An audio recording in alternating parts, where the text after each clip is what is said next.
Culture et patrimoine.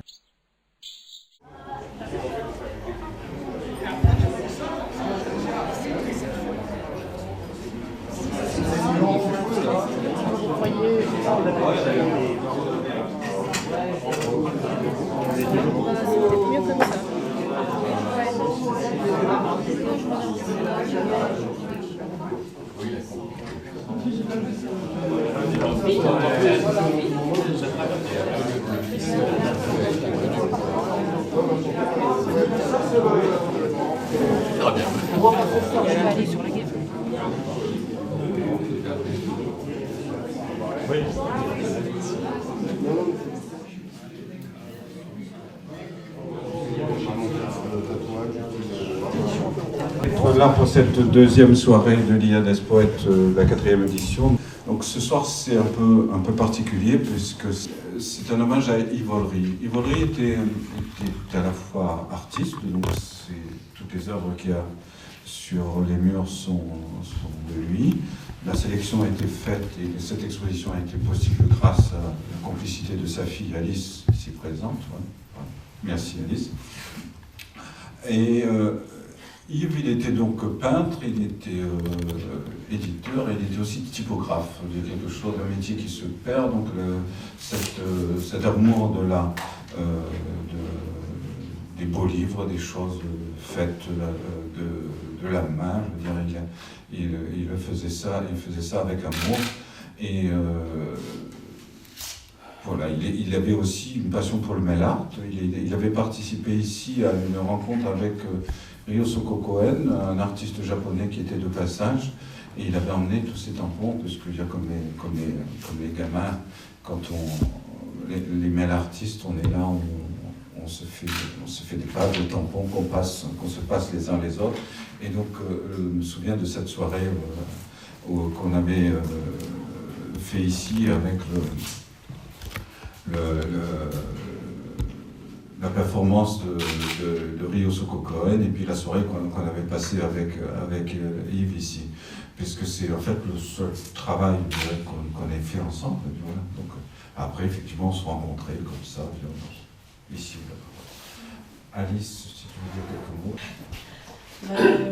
Je voulais te remercier, André, déjà, de pouvoir continuer à faire vivre Yves, les gens qui le connaissent, de pouvoir continuer à voir ses œuvres et puis de faire découvrir aussi aux gens qui ne le connaissaient pas, qui ne l'ont pas connu. Et c'est tout ce que j'ai à dire. Merci, André. Merci à toi. Si vous avez des questions, surtout n'hésitez pas, parce qu'en fait c'est une sorte de rencontre, donc si vous avez des questions sur Yves Olry, moi j'ai aucune réponse, donc n'hésitez pas à poser toutes les questions que vous voulez. Oui, il était plein d'humour, surtout, il était truculent. C'était un homme à la fois méticuleux, mais également, il avait un humour qui pouvait être raffiné et potache en même temps. C'est ce qui m'a toujours plu. Il était typographe, il était peintre, sculpteur. Il écrivait aussi, il faut lire ce qu'il écrivait. Là, vous avez L'Île.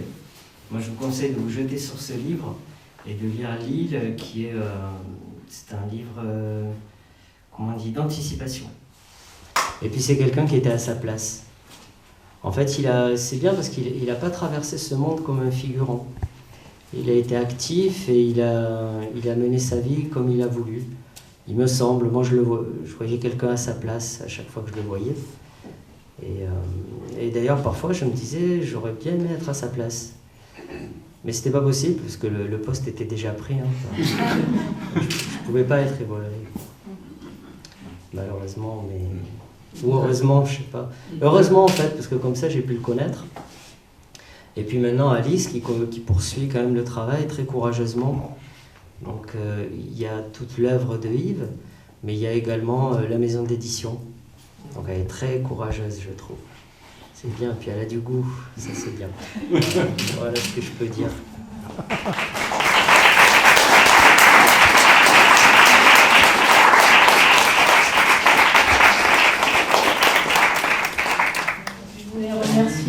Soletti et Bernadette Pourquier qui sont là, qui vont nous honorer de leur présence et faire plaisir à nos oreilles. Pas besoin de micro. Je vais commencer par la lecture de ce petit livre, Il n'est pas nécessaire, que je vous conseille. En fait, il est juste derrière. Là. En fait, il en reste très peu. L'éditrice disait qu'il est bientôt épuisé, donc il faut vous jeter sur les derniers exemplaires. Et vous verrez le travail de typo de Yves. Il n'est pas nécessaire de ramper devant le discours. Il n'est pas nécessaire de ramper devant la vie, de ramper derrière non plus. Il n'est pas nécessaire de ramper dans les plis impeccablement repassés, de ne pas faire de remous, de ramper devant le travail, de s'user coudes et genoux pour avancer. Il n'est pas nécessaire de ramper sous la courbe du chômage. Il n'est pas nécessaire de ramper sa joie, de ramper devant sa tombe, de faire ramper ses idées pour réussir. Il n'est pas nécessaire de réussir. Il n'est pas nécessaire de ramper sa solitude par pack de 12, dans le monde courbattu et froid de la modernité des classes. Il n'est pas nécessaire de se croire classe. Il n'est pas nécessaire de croire. D'arborer l'art à sa boutonnière, de séparer les sommets de la boue, d'avoir un titre, pour savoir lire entre les lignes de métro, boulot, dodo. Il n'est pas nécessaire de rester debout. Il est juste nécessaire de cracher partout, où cela semble nécessaire et juste, de projeter ces postillons d'existence de poussière d'étoiles dans un univers de papier hygiénique. Il est nécessaire d'avoir des mains et de s'en servir. Il est nécessaire de tendre, de se tendre en entier. Il est nécessaire d'être entier et d'avoir toutes ses mains à donner. Quelques postillons.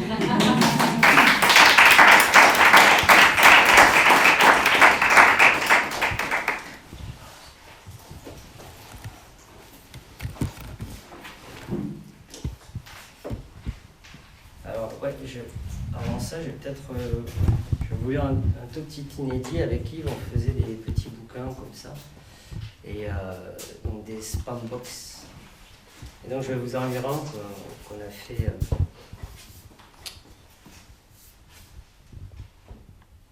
Rendre copie blanche de sa vie. Alors oui, en fait, c'est bête, je vous le lis, mais ils sont surtout à voir, quoi, ces petits bouquins, pour les interventions de Yves. Alors, qu'est-ce que j'ai dit? Rendre copie blanche de sa vie, la fin par le début. Je n'habite pas ici. Juguler les artères, jubiler de se taire. Alors là, c'est Yves qui a écrit, mais j'ai jamais réussi à le lire, même avec une... Je crois que c'est fait exprès. C'est peut-être des injures et je ne le sais pas. Se perdre. Grenade frisonne sur Garonne. Le corps hors piste, machiniste à l'arrêt. Moulinet des nuages. Supermarket de la Brousse. Coupure générale. Port, import, export, gros port. C'est associé aux images. Ouais, en fait, ouais, il y a des images. Ouais, il y a parfois ces tampons, quelques tampons de Yves, et puis des dessins qu'il faisait spontanément. Réalisé entre 2 pots de confiture et 3 tartines grillées par Rivolry et Pierre Soletti ce jour de septembre 2014, à un seul exemplaire, tous numérotés numéro 1.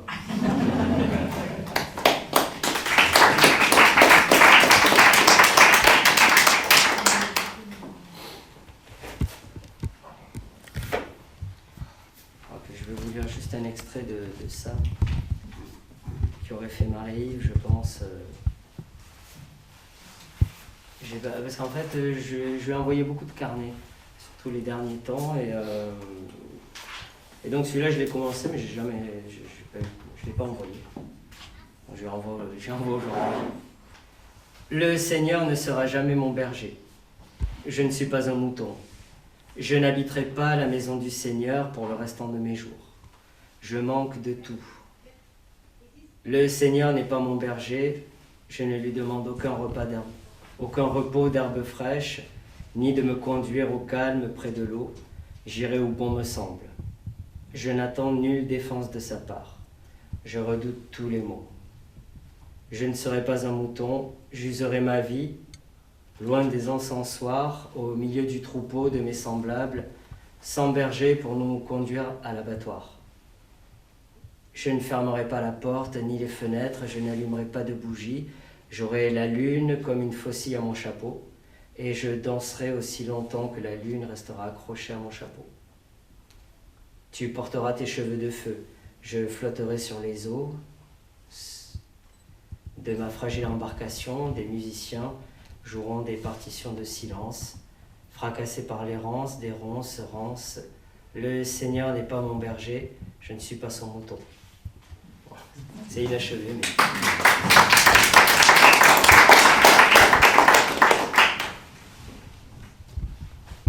Voilà, et puis ce texte qui est... C'est un tout petit texte, en fait le livre est gros parce que c'est écrit très gros. Comme ça. Voilà, donc en fait il y avait des blancs pour que Yves dessine. En fait, comme ça j'ai envoyé des carnets, j'ai laissé des pages blanches et des trucs. Moi je commençais un peu à faire des choses.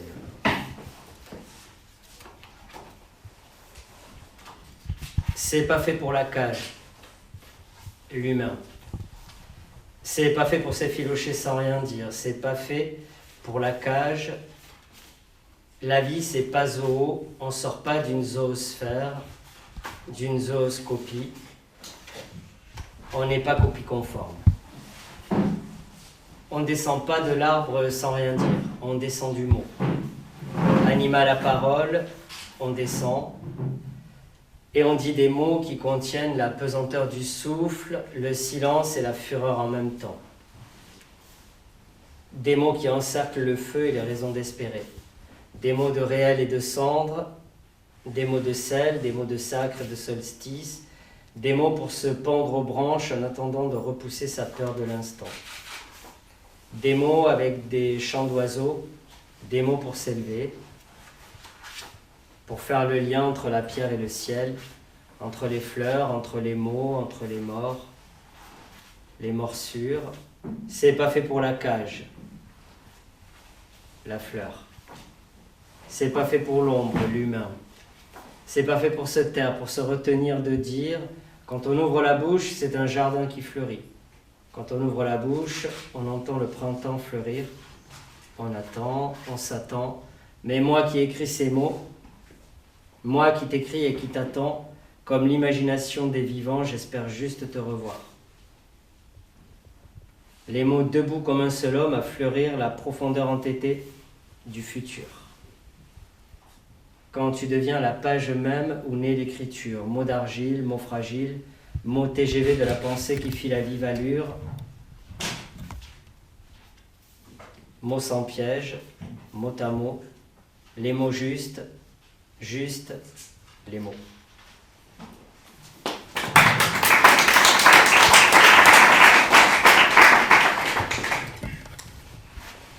Et avant de te laisser la parole, je vais vous faire une lecture silencieuse. Alors ceux qui savent lire peuvent lire, ceux qui ne savent pas.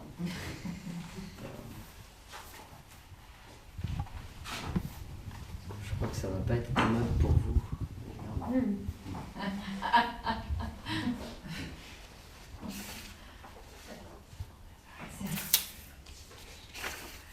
C'est pour les typographes. C'est un hommage.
Ah. Vous ne connaîtrez pas la fin tout entière, mais c'est encore mieux comme ça.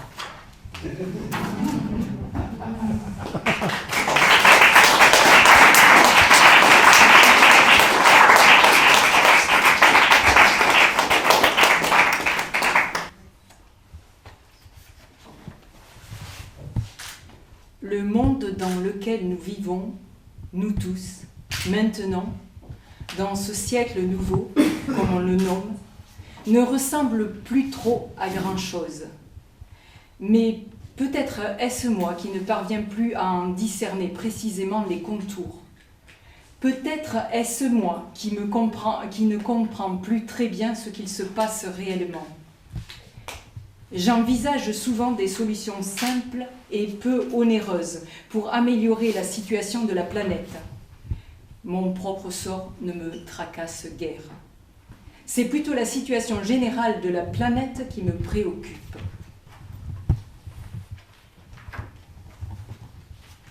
Je travaille sur la mise au point d'une méthode qui devrait permettre de régler définitivement le problème du recyclage des emballages. Une technique qui pourrait s'appliquer non seulement aux matériaux utilisés actuellement, comme le carton, l'aluminium, le polypropylène, le bois, mais aussi aux matériaux de demain, ceux dont on ignore encore le nom, ceux dont on n'a pas encore inventé la composition précise, ceux que les firmes industrielles testent secrètement dans leurs laboratoires souterrains. Ma méthode consiste simplement à ne plus consommer de produits emballés. À ce jour, la société de marketing qui m'emploie ne s'est toujours pas décidée à engager les tests grandeur nature nécessaires à la validation de ma découverte.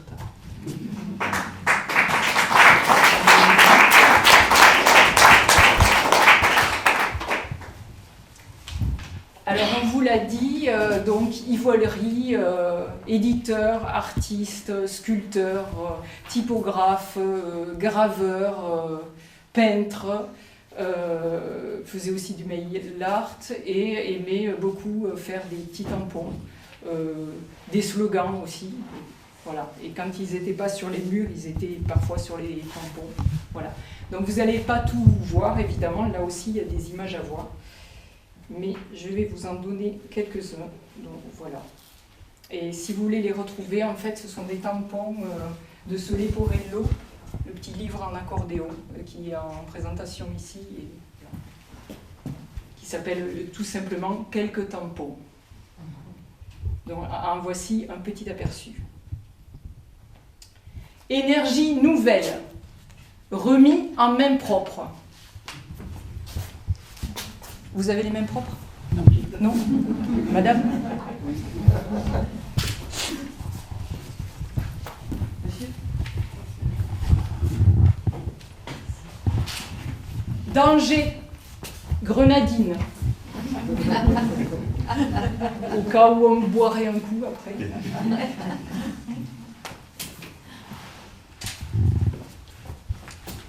La connerie progresse. Protégez-vous. On ne sait jamais.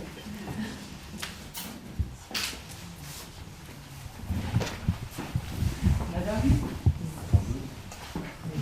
Pour garder la mémoire, mangez de la cervelle. J'en ai besoin. Oui.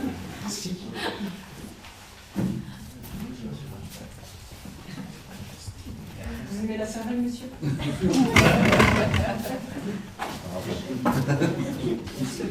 Wer Bunken baut, wirft Bomben. Qui construit, qui bâtit des bunkers, lance des bombes. Burqa, méfiez-vous des contrefaçons.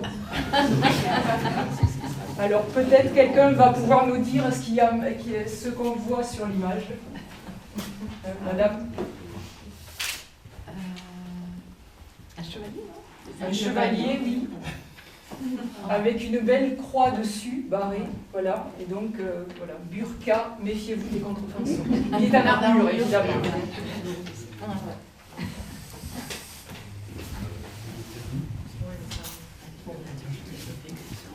La viande est chère. Mangez du rat. Je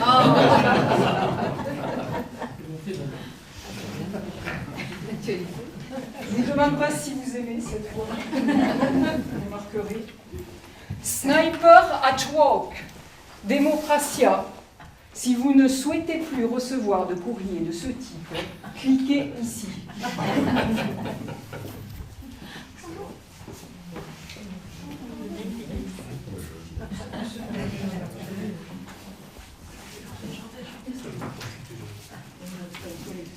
Et pour rester en bonne santé, à part la cervelle, pour rester en bonne santé, mangez 5 zèbres par jour. C'est conseillé.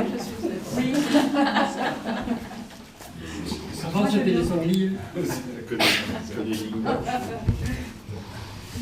Que des bambins. France, terre d'asile, avec un entonnoir. Si ça vous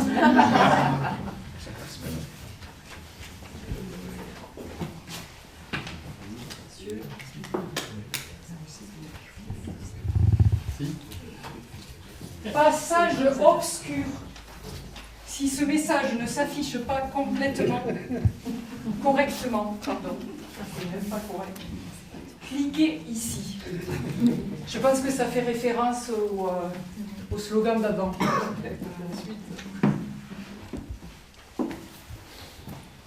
Et pour finir, mais vous êtes très attentifs, je vais vous demander le silence. Silence! L'ennemi guette vos confitures.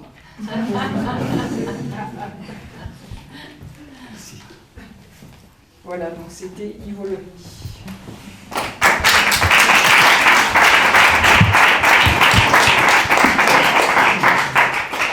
Donc à gauche, c'est Mr. Macadam, Monsieur Macadam, et à droite, c'est Mrs. Macadam, Madame Macadam.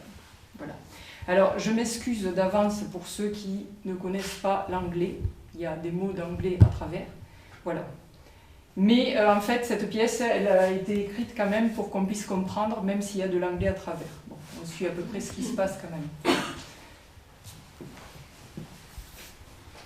J'ai pensé notamment à mes parents qui ne parlent que le français et l'occitan toulousain. Voilà. Alors, tout à l'action, donc c'est Mr. et Mrs. Macadam qui sont 2 gros actionnaires d'une plateforme pétrolière et gazière. Mouvement 1. Betty Macadam. C'est elle. Harry, je compte sur toi. Il faut que tu évacues la bonne immédiatement. Harry Macadam. Évacuer la bonne? Oui. It's a joke, isn't it? No, I mean, je veux dire, peux-tu congédier la bonne? What? Oui, mais elle est charmante. Oui, je sais. Elle fait des cupcakes divins. Oui, c'est dommage pour les petits gâteaux. I know. Et le blanchiment du linge sale, le blanchissage. On trouvera une solution. Le repas, le passage. We will see. Indeed, c'est hors de question, Betty, à moins d'une faute de capital. I mean, une faute capitale.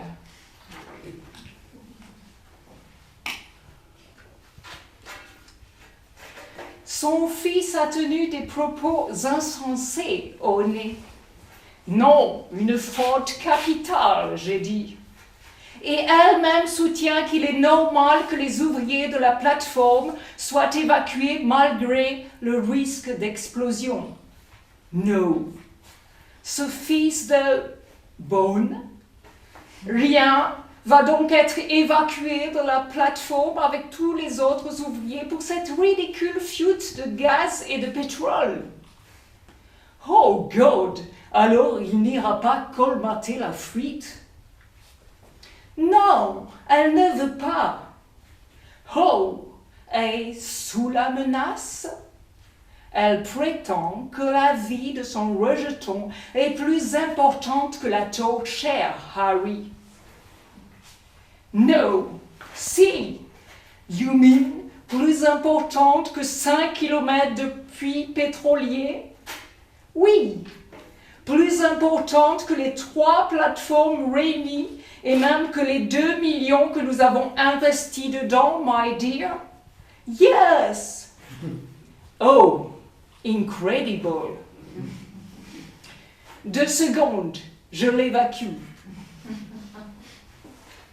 Il sort, balbutiement, bruit vaguement suspect, bousculade, bribes de bobards pas tout à fait audibles, bredouillement, voire bégaiement, jusqu'à un péremptoire et soudain « Out !» L'idiocarbure.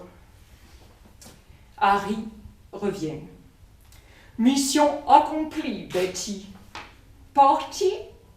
Yes, exit. Et s'engage, of course. Well, et si on prenait le thé? Oh oui, Betty, cette chute de l'action, ça me mine, ça me perfore l'estomac. I need, je ne sais pas, ces histoires de bourse, ça me... Let us take action. Il faut que j'avale quelque chose. Et comme c'est le tea time, l'heure du thé, mouvement 3. Il a un goût, non? Un goût? Oui, un goût de... Ah, je vais arrêter avec les grands là. Il n'y a pas besoin. Un goût de... What? Pas du thé anglais, ça, au nez. Chinois? Russe? Thé fumé? Aromatisé? Betty, c'est du brut léger. Rien que du brut léger, ils ont dit. Du brut? Léger, my dear. Regarde, ce n'est rien. Il s'évapore déjà.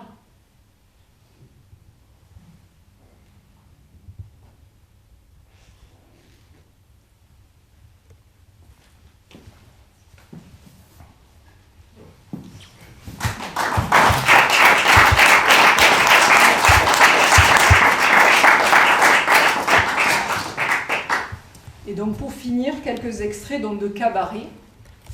Voilà, avec un cabaret. Bienvenue au cabaret le plus barré que je connaisse. Monsieur Royal, pour vous servir. Que se passe-t-il dans ce théâtre, cette galerie, sur un plateau servi tout chaud? Profitez-en. La vie sur un plateau, il n'y a qu'au théâtre qu'on vous l'offre. Les épisodes s'y succèdent sans trop savoir comment ni pourquoi. On y fait des scènes pour un oui ou pour un non. un intermède ici ou là. La première scénette, c'est du remplissage, je vous préviens. Car les démarrages sont toujours laborieux chez les classes laborieuses. Et malgré mon nom, je suis née des classes laborieuses. De la France 6 pieds sous terre, à force d'avoir bêché. La deuxième scénette est classée X, rayon X. La troisième scénette parle de rétention. La rétention. Certains font de la rétention d'eau, d'autres de gaz, de prisonniers, de réfugiés ou de touristes étrangers. Juste après la troisième scénette viendra la 17e pour casser la monotonie. Ici, par temps clair, les scénettes ont l'air de tomber du ciel et ne viennent jamais du même point de l'espace. On ne prévoit pas leur chute. Méfiez-vous aussi de l'histoire à épisodes et de son fil très conducteur. En votre honneur, les intermèdes seront récités, slamés ou chantés ce soir. Ou du moins, on essaiera.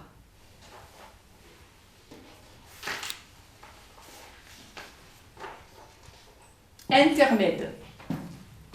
Le bonimenteur. Vivez vos rêves avant d'entrer dans la société. Effeuillez-vous, videz chapeaux, lapins et baguettes.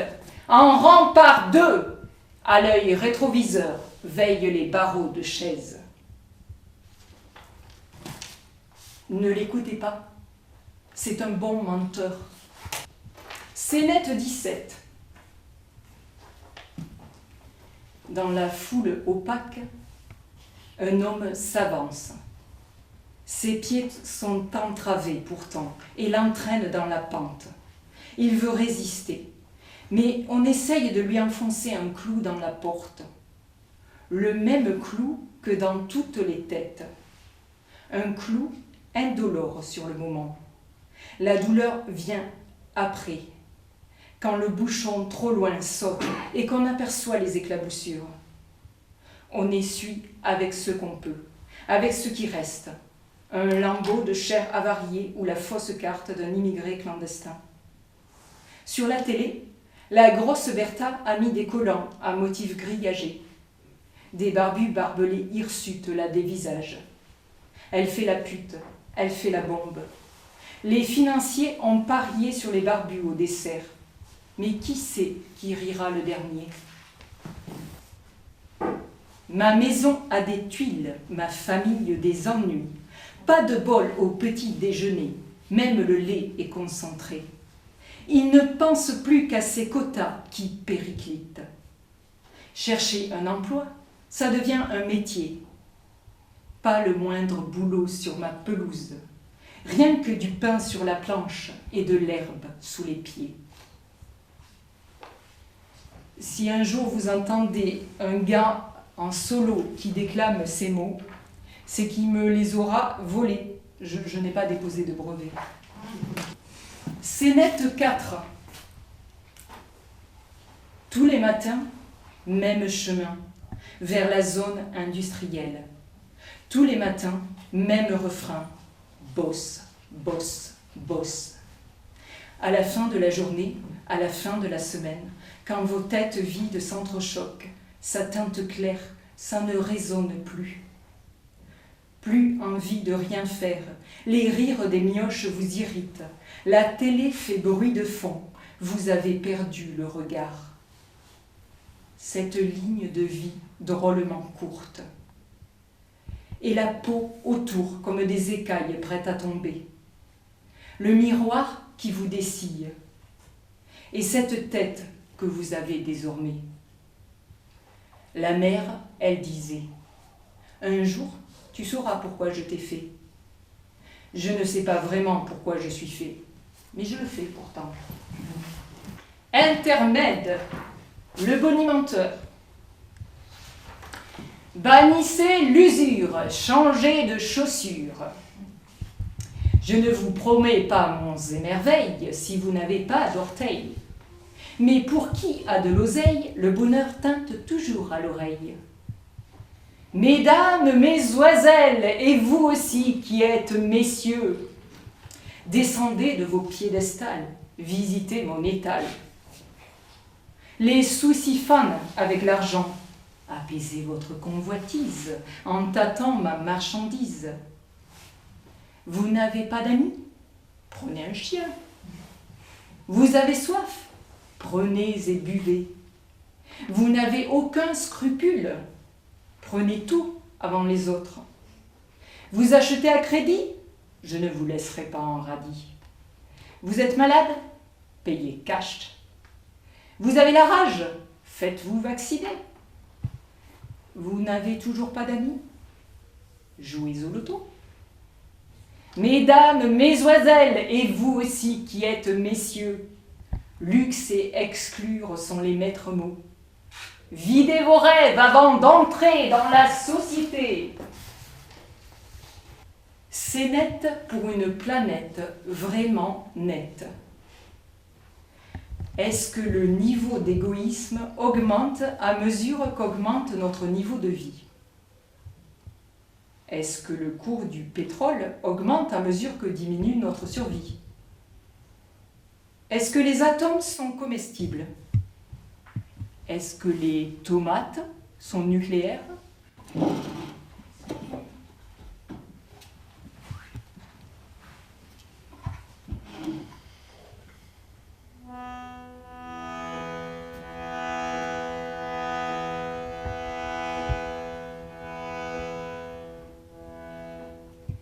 La mer, pour sûr, est à l'angle, juste derrière l'abribus. Dernière étape avant la lune. Ces jours radieux, si l'on en juge, les affiches qui nous la vantent, vendent, mentent, membre après membre. Rien ne vaut ce terrain vague qui brille sulfureux. La lune, sans sas, sans sas, sans foi ni Dieu, pour y planter nos portes coude à coude, recommencer par ciel, notre gâchis par terre.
où est passée la réalité?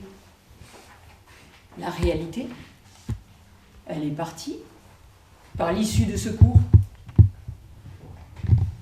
C'est elle qui a claqué la porte. Oui.